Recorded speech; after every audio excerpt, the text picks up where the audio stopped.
Bom dia, pessoal. Então, como eu havia prometido para vocês, eu ia gravar esse vídeo, então agora eu estou gravando esse vídeo aqui para vocês. Queria lembrar para vocês também que agora já estamos na etapa final do terceiro bimestre. Já foi a PC1, a PC2 e agora estamos na APC3. Só faltará mais uma APC, que seria a APC4. Cada APC tem em média de 3 a 4 atividades. E aí, se vocês tiverem alguma dúvida, vocês entrem em contato para a gente tentar sanar as dúvidas. Então agora a gente vai fazer uma explanação sobre a questão do existencialismo. O existencialismo é um dos assuntos que eu mais gosto de trabalhar, né? Gostaria de estar em sala de aula para falar sobre o existencialismo. Então, o existencialismo nada mais é do que a questão de existir. Né? Será que nós já nascemos pré-determinados? Ou a gente é fruto das nossas escolhas do dia a dia? Será que existe um destino que diz tudo o que vai acontecer na nossa vida? Ou será que a gente faz o nosso próprio destino? Essas são umas questões importantes. Será que existe uma recompensa depois que a gente existir de fato aqui na Terra? Será que a gente está só de passagem aqui, como muitas igrejas, religiões pregam? Então são muitas as questões. Quem nunca se pegou perguntando sobre isso? Nós temos então vários filósofos que trataram dessa questão e que muitos até foram criticados por abordar essas questões e porque eles quebraram tabus, né, com relação aos ideais já impostos pelas igrejas, né? Então o existencialismo ele vai surgir também como um fenômeno, né? Vocês vão ler o texto, vocês vão perceber, né, o fenômeno, o que é a coisa que aparece, né? É um questionamento. E aí nós temos os teóricos da fenomenologia, né, como a questão do Heidegger, o Martin Heidegger, que vai vai abordar algumas questões. Ele tem uma obra famosa chamada o Ser e Tempo, e aonde ele vai defender que o ser humano é fruto do tempo onde ele vive. É, por que ele justifica isso? Porque cada cultura tem o seu costume. Né? Se eu nasci no Ocidente, eu vou ter os costumes do Ocidente. Eu vou ser mais adepto, por exemplo, do cristianismo. Se eu nasci no Oriente Médio, provavelmente eu serei muçulmano, eu vou seguir os preceitos muçulmanos. Se eu nascesse na Índia, né, o hinduísmo, por exemplo, seria a religião predominante. Então ele vai dizer que o homem é um ser no tempo, é uma construção do seu tempo. Nós somos algo que estamos em eterna construção. Até morrer a gente está aprendendo, a gente está se refazendo, se reinventando. E aí, no século XX, nós vamos ter o Jean-Paul Sartre, que vai abordar essa questão e vai propriamente chamar isso de existencialismo. E aí ele vai aprimorar essa ideia do Heidegger, dizendo que uma obra famosa dele que é O Ser e o Nada. Inclusive eu vou mostrar essa obra aqui para vocês, que nós temos aqui emprestada, e ela é uma obra muito interessante. Um pequeno livro aqui, esse aqui é emprestado ainda do professor Juca, e aqui ele vai defender a tese dele, né, de que a obra O Ser e o Nada significa que o ser é a ideia e o nada é porque é algo aberto, que está em construção. Nós não somos pré-determinados. Nós é que determinamos o nosso destino, a nossa existência, segundo o Sartre. Então, se nós somos algo aberto, então é nós que somos responsáveis pela nossa existência. ele vai dizer que nós somos condenados à liberdade, por exemplo. A liberdade não é algo tranquilo, não é algo que nos é dado e agora eu vou sair por aí, eu sou livre, né? Junto com a liberdade sempre vai ter as consequências dos meus atos. Por isso que ele fala que a gente está condenado à liberdade, porque junto com a nossa liberdade está a nossa responsabilidade. Inclusive, eu acredito que muitos estão exercitando, né, principalmente nessa pandemia. Ou você está assumindo a tua posição de aluno, eu enquanto professor também, ou a gente assume a nossa posição e conscientemente a gente está tranquilo com a nossa consciência, ou não. Ou eu vou levando, vou procrastinando e não exercito essa ideia da liberdade com responsabilidade. E aí vocês vão ler o texto, né? Tem algumas questões importantes. Aí tem a questão do Albert Camus, que também vai defender essa ideia de que o ser é algo aberto, que o ser é algo inacabado. Aí tem a ideia do Heidegger, né, que ele vai dividir a nossa existência, o sentido do existir, em três etapas, né, que é o estar aí, quando o ser humano ele é lançado ao mundo. Segundo, é quando o ser humano procura se encontrar no outro. Ele quer construir um projeto, ele quer dar sentido à sua existência por meio dos seus desejos e sonhos.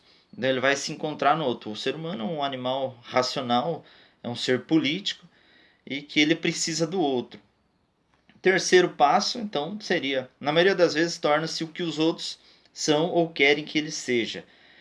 O Heidegger transforma essa tese, essa ideia em três passos, dizendo que o ser humano, na maioria das vezes, ele não é aquilo que ele talvez gostaria. Porque a gente já nasce no mundo, né, cheio de regras, cheio de lições para ser feliz. A gente já nasce num mundo que já está pré-estabelecido. No começo você resiste, principalmente na juventude, né? Mas aí com o passar dos anos você vai se adequando, você vai se conformando. E aí você que achava que era diferente de todo mundo acaba se adaptando como todos os outros. Ou não. Muitos também seguem outros caminhos e agem por si só, conquistam a si mesmo. E aí então, nesse texto aí vocês vão ter duas atividades bem simples. Em sua opinião, por que o ser humano é uma realidade imperfeita e inacabada, conforme Albert Camus? Aí vocês vão lembrar daquilo que eu falei para vocês, um pouquinho também do Sartre, que é o ser humano, se o ser humano fosse algo determinado, pronto e acabado, eu acredito que perderia a graça. Então não tem por que eu me esforçar num concurso público, por exemplo, não tem por que eu ser consciente com relação ao meio ambiente, não tem por que eu ser consciente com relação ao outro, porque a minha vida já está pré-determinada. E aí, essa é uma grande questão, né? Nós somos seres abertos que estamos em constante construção. Explica as três etapas de Heidegger para a transformação do sentido do ser humano. E aí vocês vão colocar aquilo que eu acabei de explicar para vocês. E aí, por último, nós temos então o Nietzsche. O Nietzsche é um dos filósofos que eu gosto bastante, né? E ele gostava também muito do Schopenhauer, e o Schopenhauer vai trazer algumas questões que o Nietzsche vai acabar aprofundando. O que o Schopenhauer dizia? Que a vida se resume entre o tédio, a dor e o tédio. Então, o que seria a dor? A dor é quando o ser humano não tem o necessário, não tem o básico para sobreviver. Então, ele sofre, ele precisa se sujeitar. O que seria o tédio? O tédio é quando o ser humano já tem aquilo que ele necessita para sobreviver, ou até mais. Ele não precisa se esforçar para conseguir.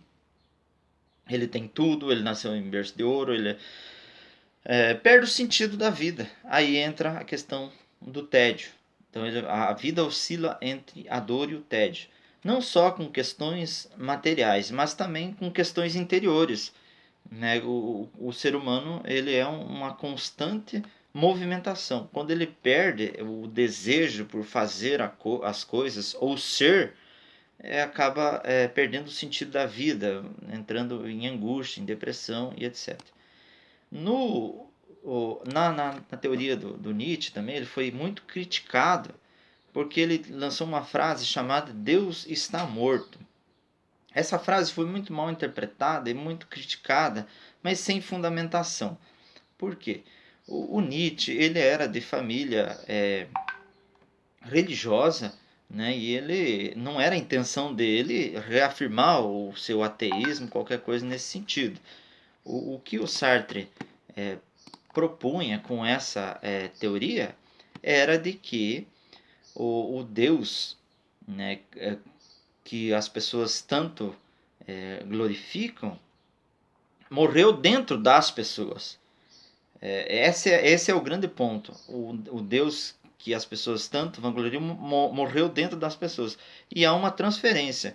As pessoas não acreditam mais nesses valores, mas elas acreditam no valor da ciência, no valor da modernidade.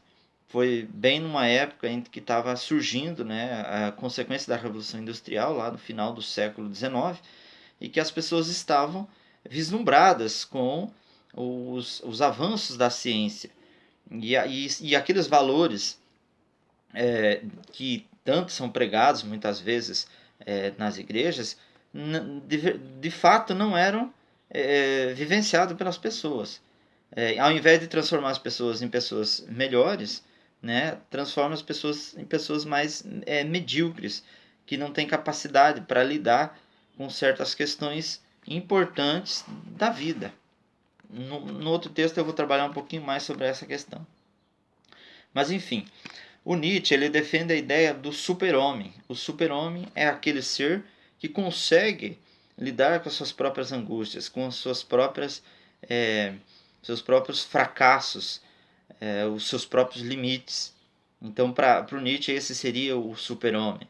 É o retorno, é você entender que você é um ser em construção e que certas coisas são naturais. A morte, por exemplo, é um processo natural, mas nós nunca estamos preparados para ela. E é aí que muitas vezes a gente entra em decadência. Certo? Então, pessoal, então seria isso. Agora, o que vocês fariam na número 3? Simples. Ouse conquistar a si mesmo. O que significa essa frase? Será que o que você faz é por vontade própria ou é porque é vontade de terceiros? Pense sobre isso. Ou você está fazendo porque estão te pedindo, ou você está fazendo porque você gosta e porque você acredita que aquilo é certo. Quando você faz uma questão, você só copia ou você cria, você estimula o teu crescimento pessoal, o desenvolvimento da tua escrita, de você sem depender de ninguém. O que é esse ouse conquistar a si mesmo? Né? Você escrever as tuas próprias músicas, escrever o teu próprio destino, escrever as tuas próprias obras. O que é ouse conquistar a si mesmo? Então, essa muito é a ideia da questão da filosofia, de modo geral, que é a gente trabalhar o nosso próprio interior, né? Que, como dizia o Sócrates, conhece-te a ti mesmo. E a número 4, vocês vão fazer, com base nos textos sobre fenomenologia, existencialismo, escreva com as suas próprias angústias. Então agora vocês vão ter essa oportunidade de escrever as crises existenciais. Eu sei que alguém já me perguntou sobre a questão de vai escrever algum detalhe da sua própria vida. Eu não quero detalhes, eu não quero nomes. Você vai relatar e vai ficar só comigo. Que é as suas angústias. Qual a tua maior angústia? Você conhece alguma pessoa, por exemplo, que entrou em depressão, que perdeu o sentido da vida? Nós estamos justamente no mês que existe até uma campanha contra a depressão.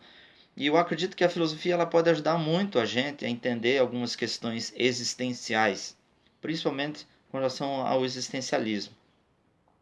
Se vocês não tiver um exemplo de alguma pessoa que está passando por esse momento, vocês também podem falar sobre o que, qual é a sensação de passar por essa pandemia na qual nós estamos passando hoje, que é uma questão, né, interessante para todo mundo. Que quais suas angústias? Gostaria de estar na escola? Não gostaria? Os seus anseios? O que você aprendeu, né, nessa pandemia? Todo mundo aprendeu alguma coisa. A gente tem prejuízos, mas a gente tem progressos também. Eu gostaria que vocês relatassem isso também, certo? Escrevam bastante se vocês quiserem, fiquem à vontade. E qualquer dúvida estou à disposição, certo? Bom dia.